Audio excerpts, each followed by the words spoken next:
Hello everyone, and welcome to another video. Now it's always nice when viewers like yourselves suggest topics for me to cover. It was only a matter of time before this one came up as it is one of my favorite aircraft. So today we're going to take a look at the history of the Shenyang J-5.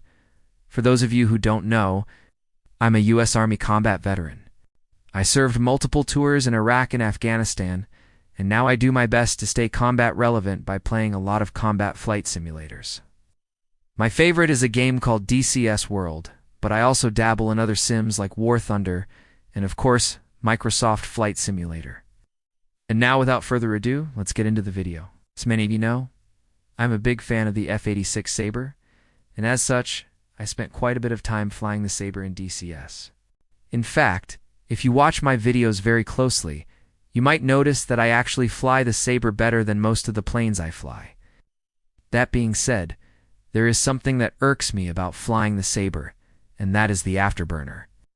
Now, as someone who flew fighter jets in real life, I can tell you that the sound of an afterburner is instantly recognizable.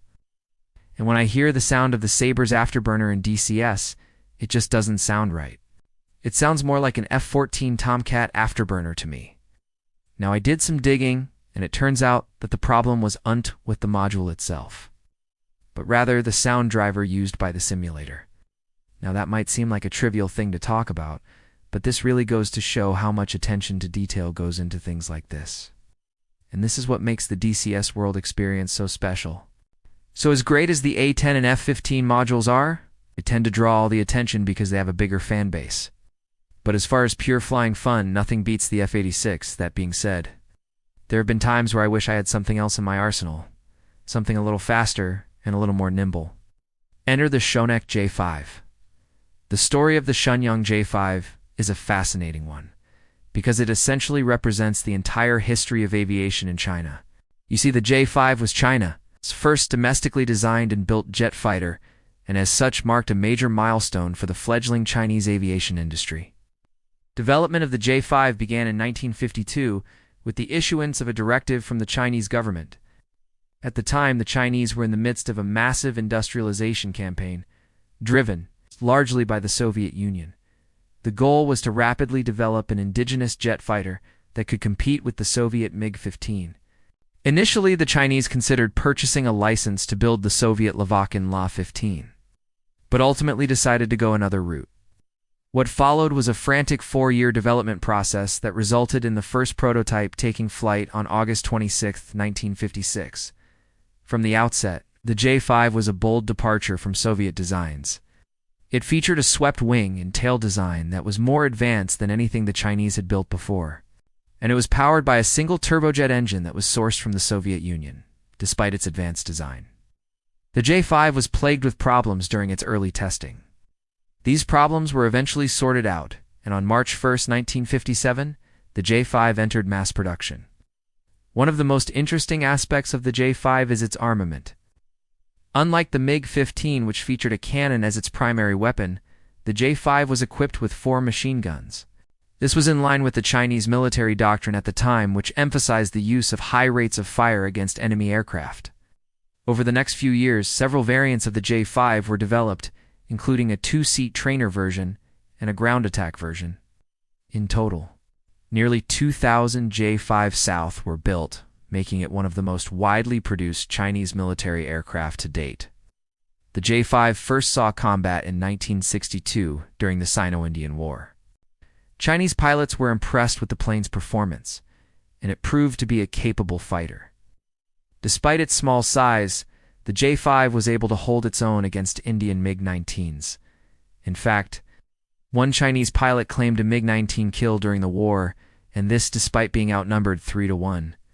During the war, the J-5 South flew over 300 combat sorties and scored at least 17 aerial victories. It was during the Vietnam War where the J-5 really made its name. In 1965, China began providing the North Vietnamese with military assistance, including the supply of J-5 fighter planes. Up until that point, the North Vietnamese Air Force consisted primarily of American aircraft that had been captured or purchased through various means. The addition of the J-5 marked a significant improvement in the quality of the North Vietnamese Air Force. By the end of the war, it is estimated that over 100 J-5 South were supplied to the North Vietnamese. Chinese pilots flew over 12,000 combat sorties and scored almost 300 air-to-air victories. While in Vietnam, the J-5 faced a variety of American aircraft, including the F-86 Sabre, the F-89 Scorpion, and the F-100 Super Sabre. The J-5 was more than a match for any of these aircraft. In fact, the J-5's performance against the Sabre was particularly impressive. As I mentioned earlier, I am a big fan of the Sabre, but in the hands of a skilled pilot, the J-5 was more than a match for it. The J-5's top speed of Mach 1.45 was significantly faster than the Sabre's top speed of Mach 1.2. Additionally, the J-5's maneuverability was superior to the Sabre's. With its powerful engines and sleek design, the J-5 was able to outearn the Sabre in a dogfight. Needless to say, the J-5 was a formidable opponent for the Americans, and it played a key role in helping the North Vietnamese to victory. Following the Vietnam War, J-5 continued to serve in the Chinese People's Liberation Army Air Force. However, its role was reduced as newer and more advanced fighters were introduced. Despite being retired from frontline service, the J-5 continues to be used by the Chinese as a trainer aircraft. It is still in use today at the Air Force Academy in Changchun, where it is used to train new pilots. In recent years, there has been some talk of a J-5 revival, with Chinese engineers reportedly working on a modernization program that would bring the J-5 up to current standards, though such a move would allow China to reduce its reliance on foreign fighter jets and provide much-needed support to its domestic aircraft industry. Only time will tell if the J-5 makes a comeback, or if it is relegated to the history books. As I mentioned earlier, the J-5 is a symbol of China's long and proud aviation history. From its humble beginnings in the 1950s to its role in the Vietnam War, the J-5 has been a key player in the development of the Chinese military.